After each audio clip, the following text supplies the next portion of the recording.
You're working on your wellness, you know it's important, but you're drowning in a sea of fad diets, wellness tips, products from every direction, and you don't know which one's important and what to do. You need a wellness strategy. I'm Dr. Peter Minke. This is Minke Wellness. I'm going to offer you a 3-part wellness strategy. And what a strategy does, very much like a financial strategy, is it helps you focus on the end goal, and anything that doesn't fit into that strategy, you know that you can just push aside, right? There's going to be a lot of things, a lot of good information out there, a lot of wellness tips, a lot of different diets, a lot of things like that. But are they necessary for you right now? Do you need to jump on every little thing that comes along? If you follow a wellness strategy, you'll know which one of those pieces of information or things that you'll know which one you need to use to push you into, further along in your wellness journey. So let's talk about a strategy. Again, like I said, I like to compare a wellness strategy to the same thing as a financial strategy.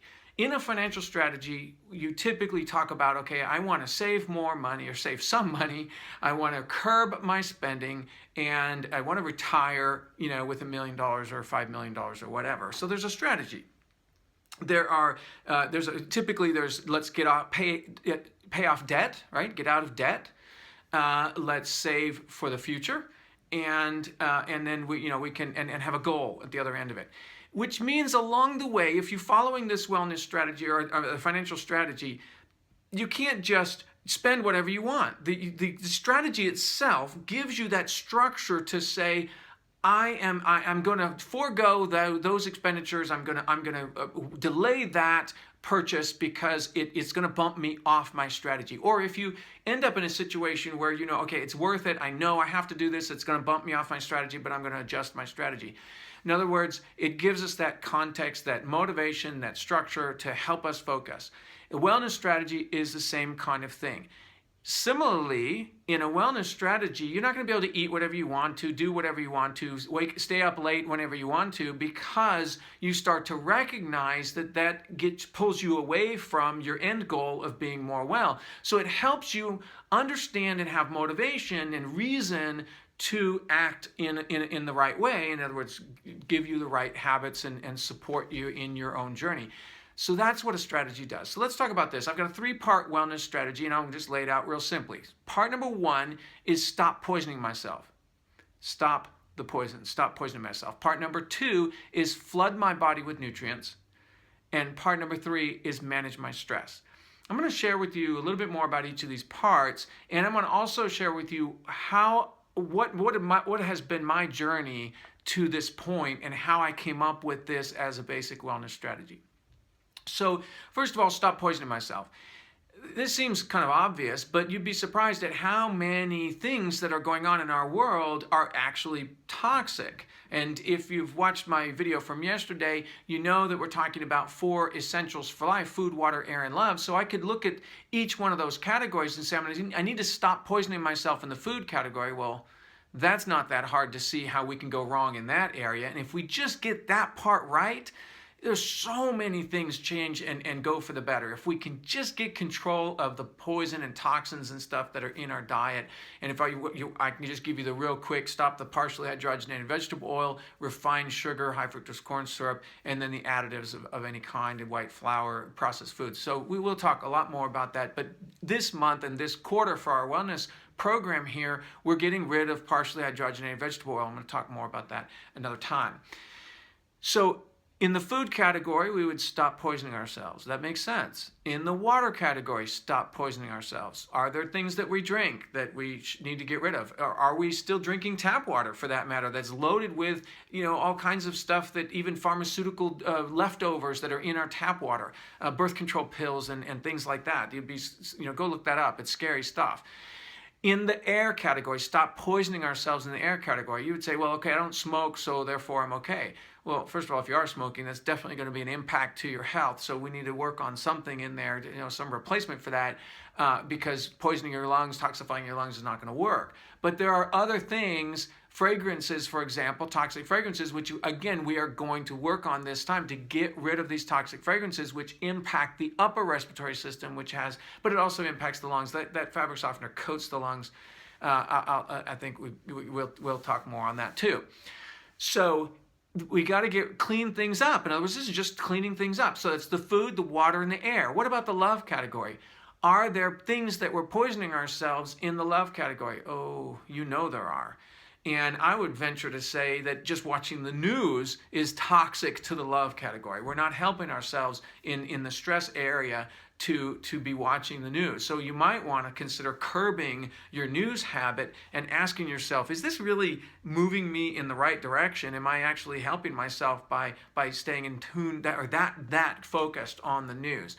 You might find that if there's anything real major going on, you'll hear about it. Someone's going to tell you about it within a few hours or so, promise. I don't watch the news pretty much at all, and I usually find out within a few hours of something going on that's big. Okay. There are other things in the love category that are toxic, okay, and they may be programs that are running on the background of a lack of worthiness or fear or all these different kinds of programs that we run, and those are toxic. And so I've got to stop poisoning myself. And this was a big thing for me, to stop poisoning myself in the love category. Stop those things that are actually bringing me down, making me feel bad on the inside.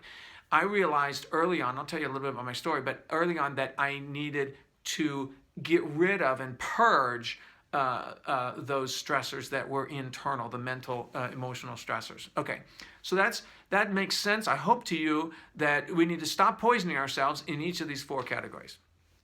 Now, the second part of the strategy is to flood the body with nutrients. I think we can all agree the body needs nutrients, and if we give it those nutrients at a cellular level, I have a PhD in cell biology, so I geek out about all the things that happen down at the cellular level. And down at the cellular level and inside the cell and the DNA and all that stuff, they're an amazing system of repair and duplication and repetition, and there's so many redundancies in there that are not completely redundant, but they overlap and they support the system, so that we're really extremely well designed to be healthy and well. In other words, it really takes a lot of effort to beat the body down to the point of illness. With all the illness going on around, you might think that can't be. It's got to be easy to be sick. No, it's actually hard to be sick. We have an amazing body. We have to work hard to beat it down to the point of actually having manifested illness. So what that means is that there's a lot of negative influence going on in our culture to beat our bodies down. So we need to flood the body with nutrients. And if we get those nutrients in there, when we get them, the right nutrients delivered to the cells, we will be more well, okay? The cells are healthy, then we're healthy. So let's look at each of these 4 categories: food, water, air, and love. And how do we flood the body with nutrients? That's our second part of the wellness strategy. So in the food category, flood the body with good food, good nutritious food that has minerals, that has enzymes, that has fiber and protein, right? I mean, essential sugars, and good quality fat. We've got to have all those things in our diet. Okay, there are amino acids that are essential. There are sugars that are essential. There are fatty acids that are essential. We've got to have them. We have to eat these things. So we've got to flood our body with good things. In the water category, water alone is probably the thing we need to flood the body with. That's why we're doing our morning water. We've got to get that flooding the body with nutrients. The other stuff in the water category, you say, well, I can drink teas and things like that, and that's all fine. But I'm mainly talking about water. When I say flood the body with nutrients in the water category, I'm talking about making sure the body gets enough water. Air, flood the body in the air category. Of course, we're talking about oxygen. Let's get that oxygen in, right? So let's make sure that we get enough oxygen into the tissue. And then flood the body with nutrients in the love category. You say, well, okay, there's a couple ways to think about that. One is, there are nutrients that help our hormonal system and our mental system, and there are things like that. There are certain minerals and certain food products and basic nutrients that help our brain and help our endocrine system, that help us function better. So that's going to help us feel better and actually experience the love category a little bit better. But there's another way of thinking about flooding the body with nutrients in the love category, and that is to flood our minds with loving thoughts.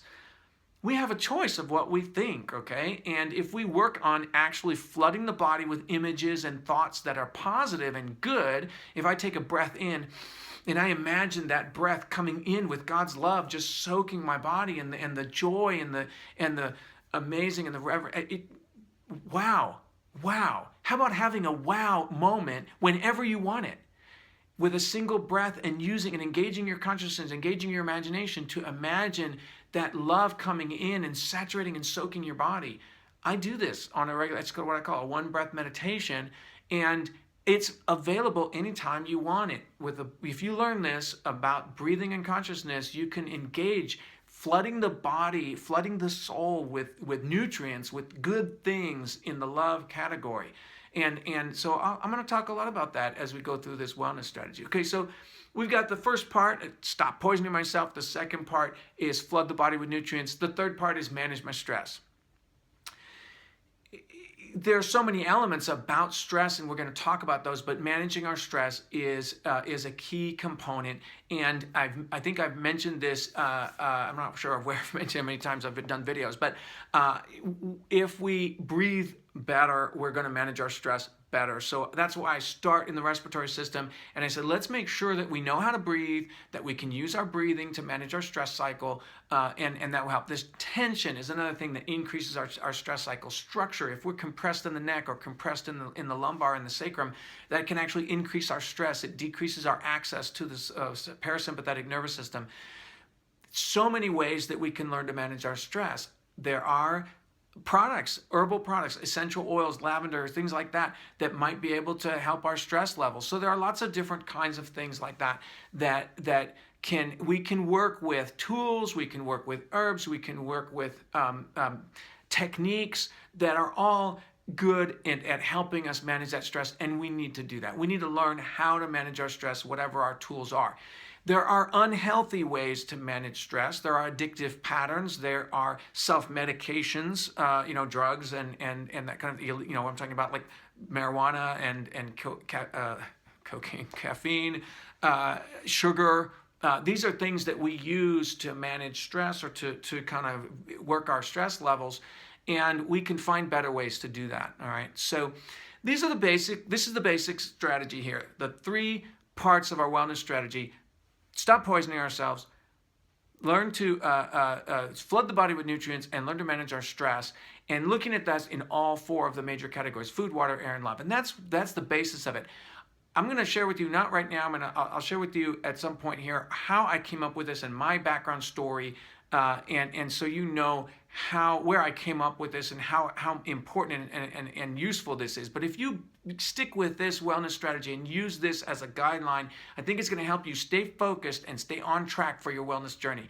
Happy wellness. Join us for the rest of this. Keep going on this. It's going to be a year-long journey, and we're going to learn each of these things as we go along. We're going to just take it one day, 1 week. Wellness is a day at a time, a week at a time, a month at a time, a year at a time. So at the end of the year, we're going to be more well than we are now.